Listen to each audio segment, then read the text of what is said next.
Assalamualaikum warahmatullahi wabarakatuh. Perkenalkan, nama saya Sayalmi dengan NIM F01203334, Prodi Ilmu Politik, Fakultas Ilmu Sosial dan Ilmu Politik. Yang saya hormati dosen pengampu mata kuliah Sistem Hukum Indonesia, Bapak Asriel Tualin SH.MH.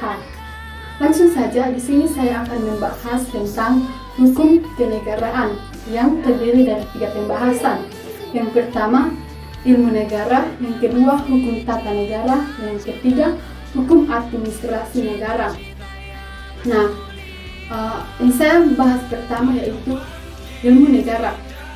Sangat jelas jika melihat secara bahasa ilmu negara sangat berdekatan dengan ilmu politik. Namun dalam ilmu negara dipelajari tentunya berkenaan dengan negara, bukan politik pada umumnya. George Jelinek memperkenalkan ilmu negara yang kemudian mendapatkan julukan Bapak Ilmu Negara.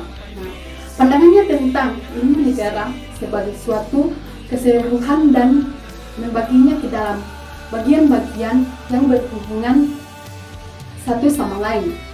Nah, di Indonesia, universitas yang pertama kali menggunakan istilah ilmu negara adalah Universitas Gadjah Mada Yogyakarta. Nah, ilmu negara sendiri merupakan disiplin ilmu tentang negara. Objek penyelidikan tentang sifat hakikat, struktur, bentuk, asal mula, dan negara secara umum. Ilmu negara merupakan cabang penyelidikan ilmiah yang dinilai masih muda, walaupun sifat dan hakikatnya merupakan cabang ilmu pengetahuan yang kedua, dikenal sebagai ilmu pengetahuan sejak zaman Yunani kuno. Ilmu negara sendiri menyelidiki pengertian-pengertian pokok negara, sendi-sendi pokok negara, dan hukum secara negara. Pengertian ilmu negara secara benang merah menitik beratkan pada pengetahuan, sendinya menitik beratkan pada asas atau kebenaran. Nah, ilmu negara secara umum mengenai asal usulnya, wujudnya, lenyapnya, perkembangannya, dan jenisnya. Kemudian ada tujuan ilmu negara. Tujuan mempelajari ilmu negara terutama sekali adalah untuk memberikan pengetahuan sejarah, asal muasal, hakikat, dan perkembangan pemikiran negara yang bersifat universal. Ia merupakan pemahaman yang tidak praktis karena tiada ditujukan untuk sebuah negara tertentu. Yang kedua, hukum tata negara. Hukum tata negara adalah hukum hubungan tertentu yang muncul dalam perjalanan sejarah dan diatur oleh hukum yang disebut negara. Jadi, hukum konstitusional berkaitan dengan negara. Doktrin negara umum, uraian prinsip-prinsip umum dari berbagai hak negara dan perbandingan hak negara. Nah, suatu negara ini diartikan sebagai sekelompok orang, rakyat atau bangsa di wilayah tertentu yang diatur oleh pemerintah yang secara efektif menjalankan tugas atas rakyat atau bangsa. Selain itu, pengakuan oleh negara bagian lain adalah penting. Nah, konsep itu muncul dalam hukum konstitusional positif, tetapi memainkan peran penting dalam hukum internasional dan hukum privat. Dalam hukum internasional, negara adalah subjek hukum internasional. Dalam hukum privat, negara adalah badan hukum, tunduk pada hukum. Nah, sebuah negara atau nasional independen dalam hubungan eksternalnya kompleks, kantor yang diatur oleh undang-undang yang memiliki hubungan yang diatur secara hukum satu sama lain dan dengan subjek. Nah, hukum konstitusional adalah hukum utama yang membentuk pemerintah, memiliki kekuasaan dan hubungan dengan warga negara.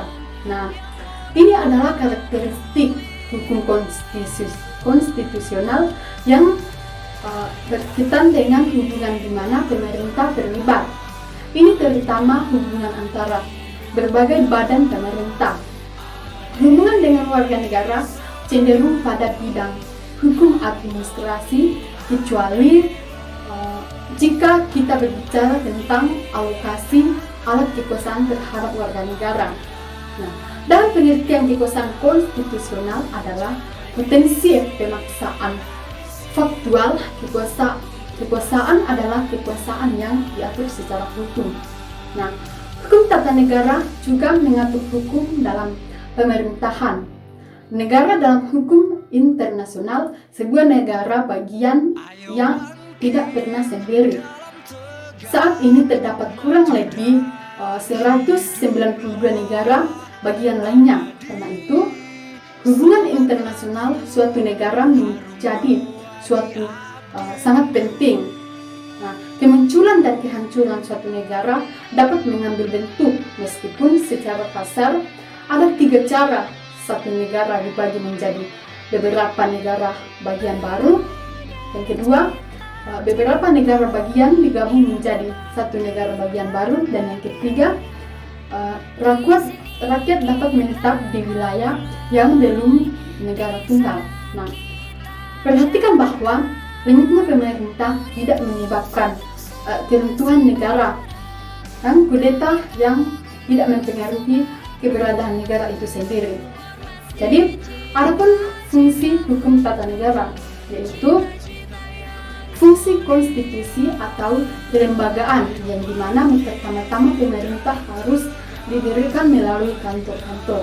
Nah, fungsi yang kedua adalah atribut atau fungsi pemberdayaan, yang dimana kekuasaan kemudian dapat memberikan kantor-kantor.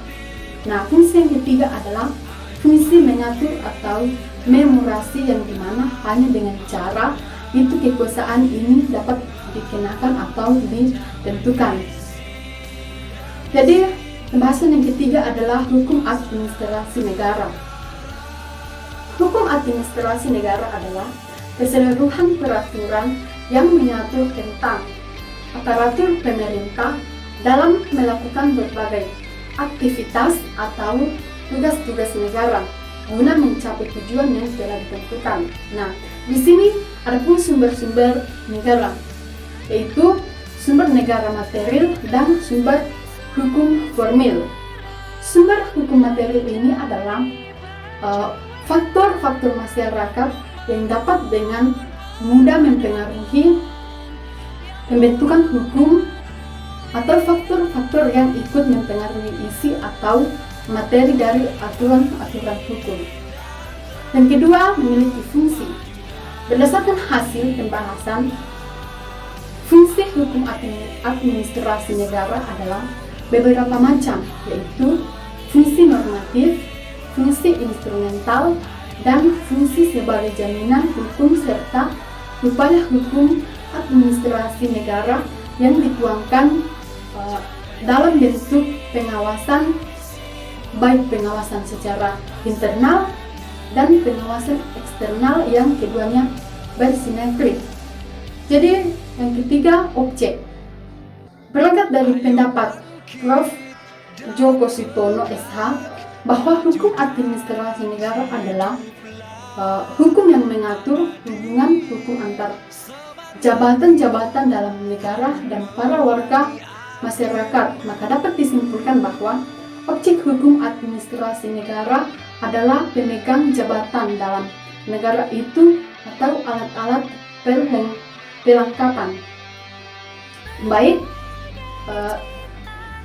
inilah pembahasan saya mengenai hukum kenegaraan.